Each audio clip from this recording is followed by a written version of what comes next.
with the beautiful girl that I met made in Japan. The beauty of her face was beyond.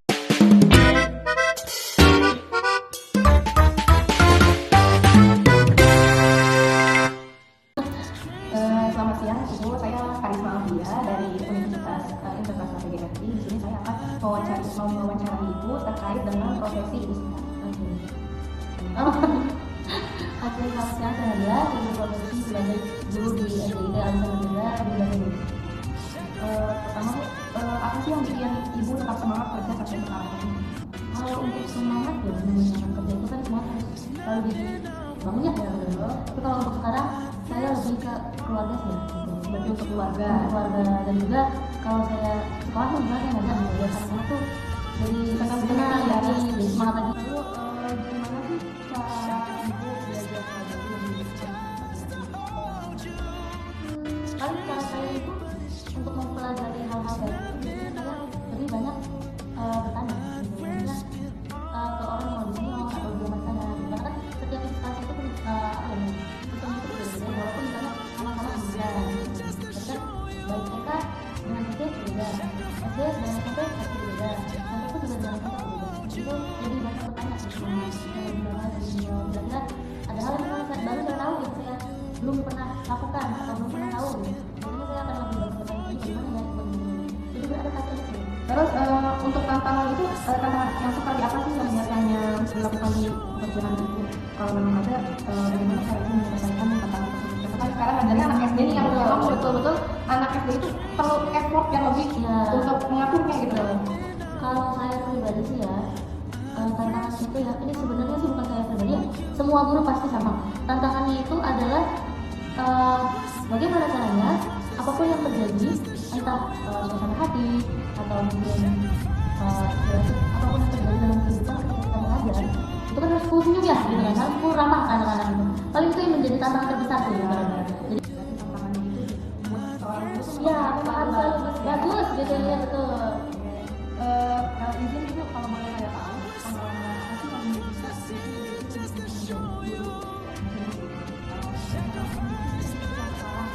Kalau di sini itu saya tidak ingin membeda-bedakan setiap instansi ya.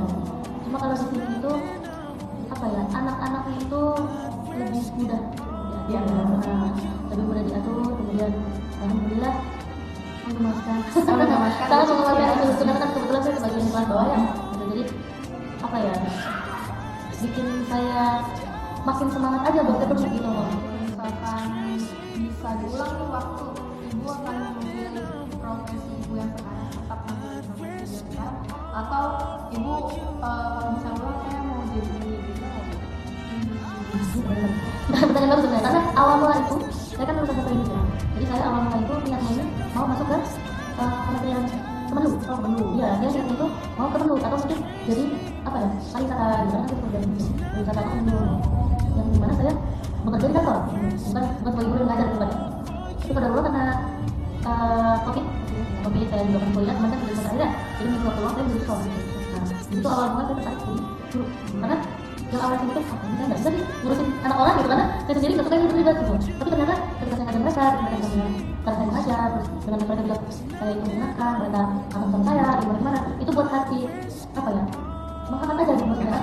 Terus saya juga pernah sebelumnya bekerja di PT, saya jadi guru, kemudian saya bekerja di guru gitu. Karena ada tahun saya kerja di PT. Cuma perbandingan itu apa ya, saya tidak ingin membuat seolah-olah maksudnya kayak profesi ini tentang gimana menjadi profesi ini buat dia. Tapi buat saya pribadi lebih nyaman dengan lingkungan pendidikan aja gitu. Cuma dengan waktu saya di ya mungkin kan setiap orang beda penerimaannya ya, beda penerimaan di lingkungan atau bagaimana. Tapi kalau saya pribadi saya lebih nyaman gitu. Karena kalau di perusahaan ketika kita bekerja di pusing, stres gitu kan. Jadi kan stres aja pusing aja gitu kan. Stresnya hilang, satu hilang, ketika kerjanya selesai. Sementara kalau jadi guru, pekerjaannya kan tidak pernah selesai. Tapi pusing stres itu bisa kenapa? Karena kemana?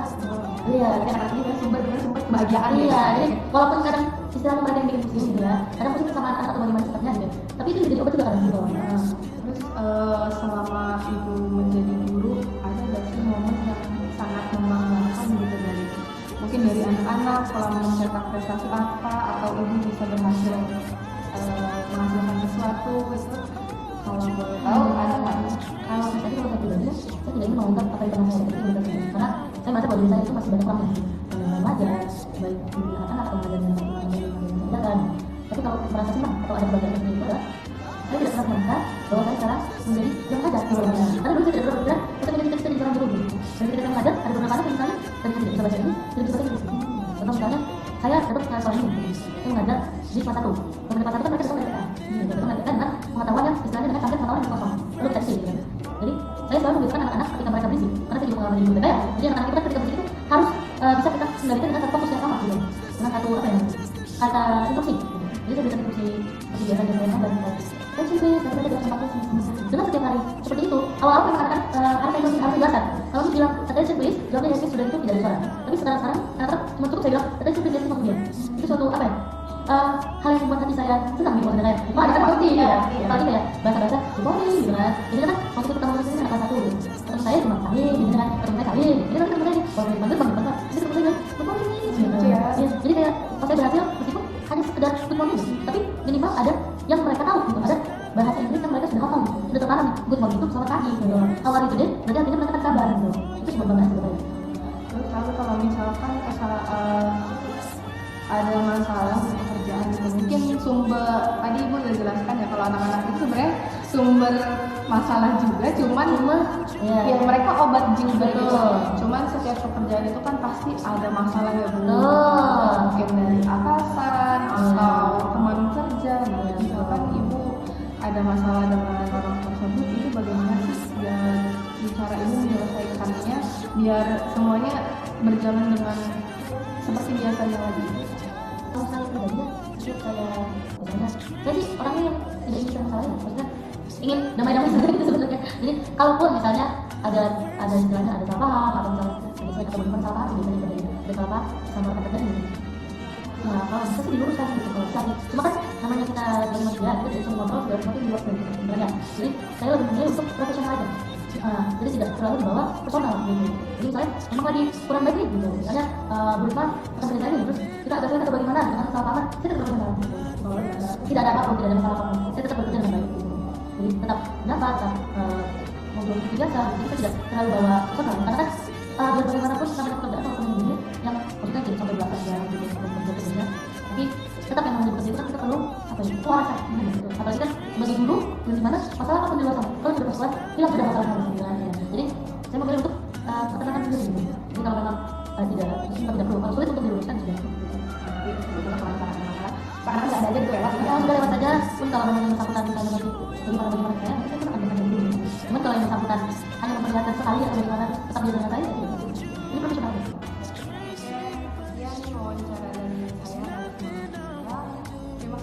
Semoga lancar terus kerjanya di sini. Assalamualaikum warahmatullahi wabarakatuh. Assalamualaikum warahmatullahi wabarakatuh. Perkenalkan nama saya Gawa Maharani yang akan mewawancarai profesi pemadam kebakaran. Sebelumnya dengan Bapak siapa? Dengan Bapak Wais. Oke Bapak, di sini saya mau mengajukan pertanyaan, 7 pertanyaan aja Pak. Siap. Jadi yang pertama, apa yang bikin Bapak tetap semangat kerja sampai sekarang? Untuk tetap semangat bekerja sampai sekarang karena menolong masyarakat. Oh iya. Yang kedua, Bapak gimana caranya Bapak untuk belajar hal baru yang dibutuhkan untuk pekerjaan Bapak ini? Belajar hal baru selalu menambah wawasan terkait tentang kebakaran, terus jenis-jenis memadamkan apinya. Selalu belajar untuk cara-cara untuk memadamkan api yang lebih profesional. Oh iya baik Pak. Yang ketiga, tantangan apa yang sering kali Bapak lakuin gitu Pak di pekerjaan Bapak? Tantangannya? Iya. Tantangannya seperti banyak sih ya, gangguan juga termasuk berarti ya. Berarti seperti melakukan memadamkan api tapi banyak kerumunan masyarakat. Jadi agak ribet ya Pak ya? Agak ribet ya. Terus juga banyak mobil yang belum bisa memahami ketika terjadi kebakaran ketika mobil pemadam itu lewat. Ya itu sebagai tantangan sebagai petugas pemadam kebakaran. Kalau untuk cara menyelesaikan itu Bapak gimana Pak? Kalau ada yang kayak gitu yang remeh-remeh gitu. Ya untuk cara menyelesaikannya kita bicara baik-baik kepada mereka bahwa ini bukan tontonan, ini musibah untuk orang lain. Jadi harus ada penanganan yang lebih cepat dan efisien, harus bisa lebih jauh lah gitu. Di PKK-nya itu dibersihkan dari orang-orang yang berkerumunan. Selama Bapak jadi damkar ya sekarang, pengalaman apa yang Bapak gali dulu nih sampai jadi sekarang damkar kayak gini Pak? pengalaman saya yang saya gali terkait jenis-jenis kebakaran sih. Iya, jadi kebakaran itu kan jenisnya macam-macam. Ada yang gas, ada yang minyak, ada yang plastik gitu. Yang kelima, kalau boleh Bapak mengulang, pekerjaan apa yang Bapak mau gitu dan alasannya apa? Mau diulang, Iya, misalkan dibalik lagi ke masa lalu gitu ya. iya. Atau emang pengen jadi pemadam kebakaran gitu? Oh ya, kalau mau diulang ya nggak pengen diulang sih. Lebih baik jadi pemadam kebakaran gitu. Kalau untuk diulang nggak deh kayaknya. Tapi kalau untuk di pemadam ya saya akan tetap di pemadam. Jadi udah ini banget passion aja nih di pemadam kebakaran. Udah style lah. Oke, mantap. Terus momen apa yang paling Bapak banggain gitu di pemadam kebakaran ini? Momennya Yang paling ketika bangga? ketika melakukan pemadaman itu dengan selesai dan masyarakat senang, itu bangga lah. Untuk seorang petugas pemadam itu sesuatu yang bangga. Ketika udah dibilang terima kasih, itu bangga sekali. Yang terakhir nih Pak, Iya. Kalau ada masalah di pekerjaan, biasanya Bapak tuh nyelesainnya kayak gimana? Untuk masalah di pekerjaan kita menyelesaikannya secara musyawarah. Oh, Apa masalahnya, kita cari solusinya untuk masalah pekerjaan. Jadi ya kita rembukin bareng-bareng masalahnya apa, cari solusinya yang baik gimana, biar semuanya tidak jadi masalah lagi. Oke, siap. Bapak terima kasih ya Iya, Pak udah sama-sama. mewawancarai Iya. dengan segala kekurangannya. Siap, Saya minta siap. maaf. Nggak apa-apa. Ya, makasih. Assalamualaikum warahmatullahi wabarakatuh. Saya Karisma Alfia beserta rekan saya Zawa Maharani. Di sini kami akan mewawancarai saudara Bapak Fadli sebagai Saya bekerja sebagai pegawai negeri sipil di Kementerian Pertahanan khususnya di Angkatan Darat. ya Bapak, langsung aja ke pertanyaan yang pertama. Apa yang bikin Bapak tetap semangat bekerja sampai sekarang? Yang pertama karena rasa cinta tanah air, bela negara, dan juga tuntutan ekonomi. Baik, bagaimana cara Bapak mempelajari hal yang baru yang dibutuhkan untuk pekerjaan Bapak sekarang? Tentunya untuk tetap selalu beradaptasi dengan hal-hal baru gitu, untuk mendapatkan ilmu baru. Lalu tantangan seperti apa sih yang seringkali Bapak temukan di pekerjaan Bapak sekarang? Kalau misalkan memang ada, itu bagaimana cara Bapak menyelesaikan tantangan tersebut? Untuk tantangan yang dialami ada beberapa seperti perubahan-perubahan teknologi terbaru, jadi kita harus menyesuaikan agar produk-produk tersebut dapat digunakan dengan baik. Izin Bapak kalau boleh saya tahu, pengalaman Bapak sampai bisa bekerja atau sampai saat ini tuh seperti apa sih? Boleh diceritain nggak secara singkat? Baik, pada rekrutmen CPNS 2024 saya mendaftar, kemudian setelah mengikuti rangkaian tes pada tahun 2025 saya dinyatakan lulus, hingga sekarang statusnya sudah bekerja. Baik Pak, kalau boleh memilih ulang, apakah Bapak akan tetap memilih pekerjaan ini atau enggak? Kenapa alasannya, boleh dijelaskan Pak dengan singkat-singkatnya? Kalau jika bisa memilih ulang, saya pilih PNS DKI karena lebih banyak keuntungan yang didapat. Momen paling yang membanggakan apa dari bidang ini? Bidang yang Bapak kerjain sekarang? Saya sedari kecil sebenarnya ada keinginan untuk masuk ke lingkungan militer, tapi dengan saya bergabung jadi PNS militer ini salah satu kebanggaan juga untuk saya. Yang terakhir nih Pak, kalau ada masalah di pekerjaan, gimana cara menyelesaikan masalah itu? Tentunya kita lihat dulu dari segi masalahnya, apakah masalah besar atau kecil, atau apakah bisa diselesaikan oleh perorangan atau membutuhkan mentor gitu. Tentunya kita melihat dulu. Ibaratnya semisal masalah sendiri, kita bisa problem solving, berpikir gimana cara menyelesaikan masalah tersebut. Apabila masalah tersebut tidak dapat dikerjakan sendiri, maka saya akan kerja sama dengan mentor ataupun rekan-rekan kerja saya, begitu.